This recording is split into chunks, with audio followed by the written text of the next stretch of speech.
Hello and welcome to Crack the Board.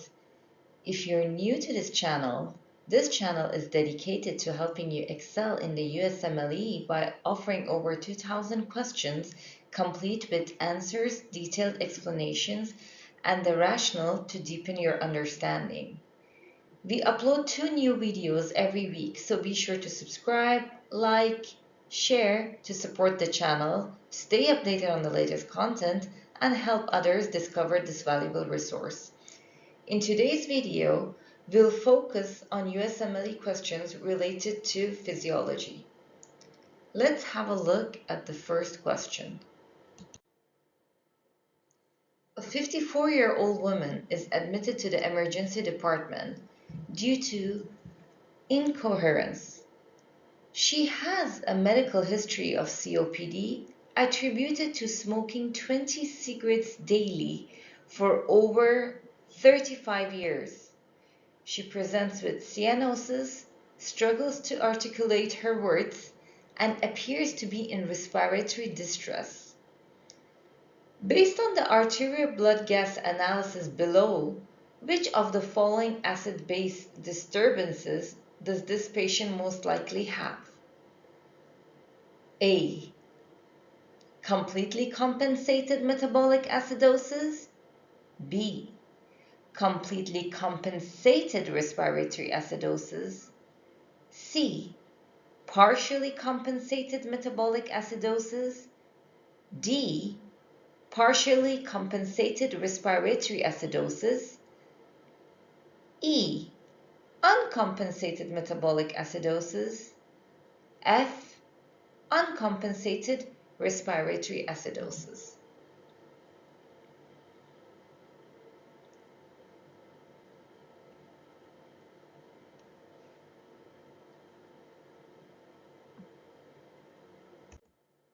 The correct answer is D. Partially compensated respiratory acidosis. This patient has respiratory acidosis because the pH is low and the PaCO2 is 70, which is high.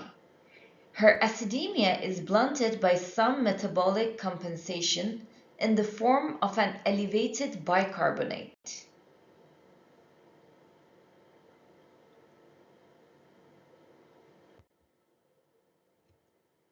Option A and B are incorrect because patient is still acidotic with a low pH. That reflects incomplete compensation. Options C and E are incorrect because the elevated bicarbonate is not consistent with a primary metabolic acidosis in this patient. Option F is incorrect because this patient has a severe respiratory acidosis with a PaCO2 level of 70. The pH is not very low due to some metabolic compensation by the renal system, indicated by an elevated bicarbonate concentration.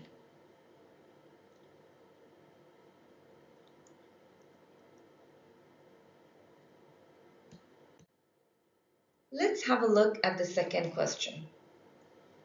A 31-year-old man is brought to the emergency department by ambulance after being hit by a car while crossing the street.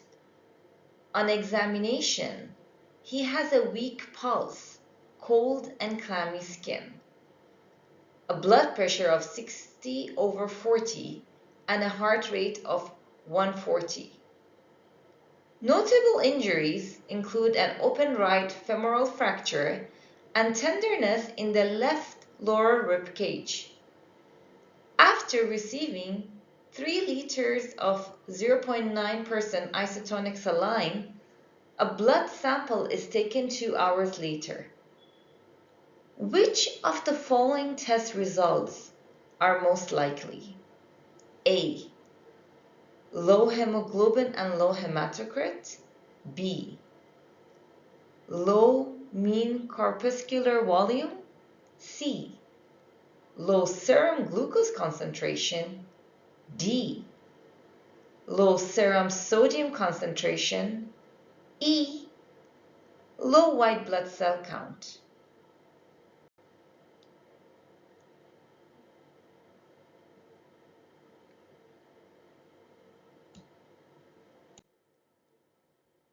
The correct answer is A. Low hemoglobin and low hematocrit. This patient is in hypovolemic shock, secondary to blood loss from the open femoral fracture and a possible ruptured spleen. Initially, the loss of whole blood does not alter the hemoglobin and hematocrit concentrations because equal amount of RBCs and plasma are lost. However, if a patient with blood loss is infused with 0.9% normal saline to increase the blood pressure, the RBC deficit is uncovered immediately and the expected decrease in hemoglobin and hematocrit is noted in a complete blood count.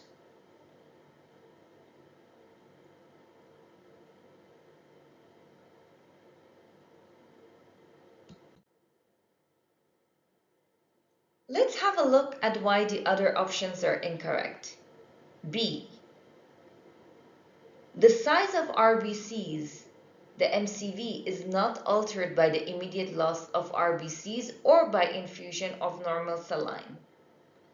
Option C is incorrect because whether the patient received normal saline with or without glucose, the amount of glucose in the infusion is not enough to alter the serum glucose either up or down.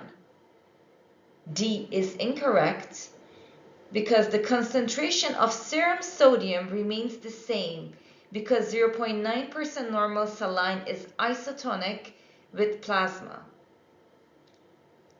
E is incorrect because trauma causes the release of catecholamines which decrease adhesion molecule synthesis, causing release of the neutrophil pool normally adherent to the endothelial cells into the circulating pool. This results in an absolute neutrophilic leukocytosis.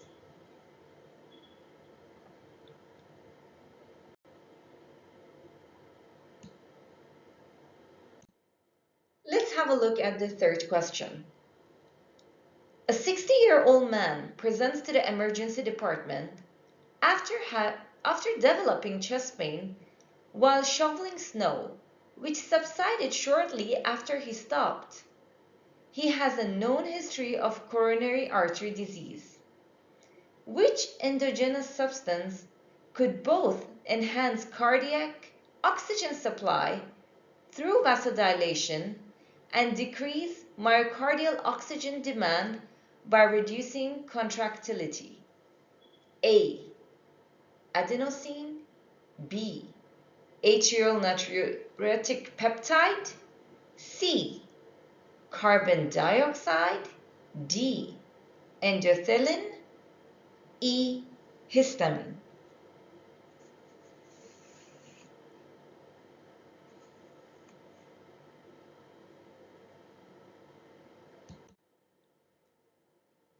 The correct answer is A. Adenosine. Adenosine increases coronary blood and myocardial oxygen supply via its direct action on vascular smooth muscle, resulting in vasodilation. The drug also decreases myocardial contractility and oxygen consumption by direct action on myocardial cells and vasodilating coronary blood vessels.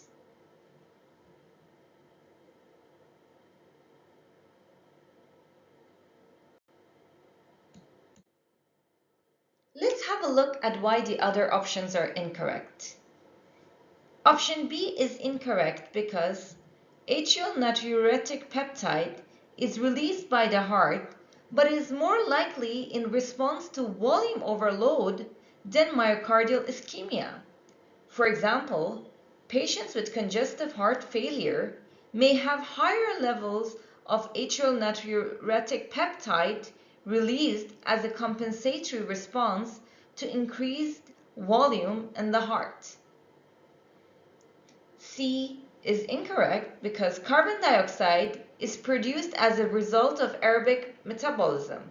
It contributes to metabolic regulation of blood flow, but has no significant effect on myocardial cells.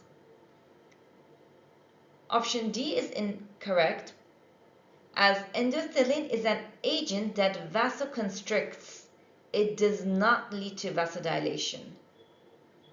Option E is incorrect because histamine causes vasodilation in areas of inflammation but increases, not decreases, myocardial contractility. This concludes today's set of questions. Thank you for watching today's video. If you enjoyed it, please don't forget to subscribe to stay updated on our latest content.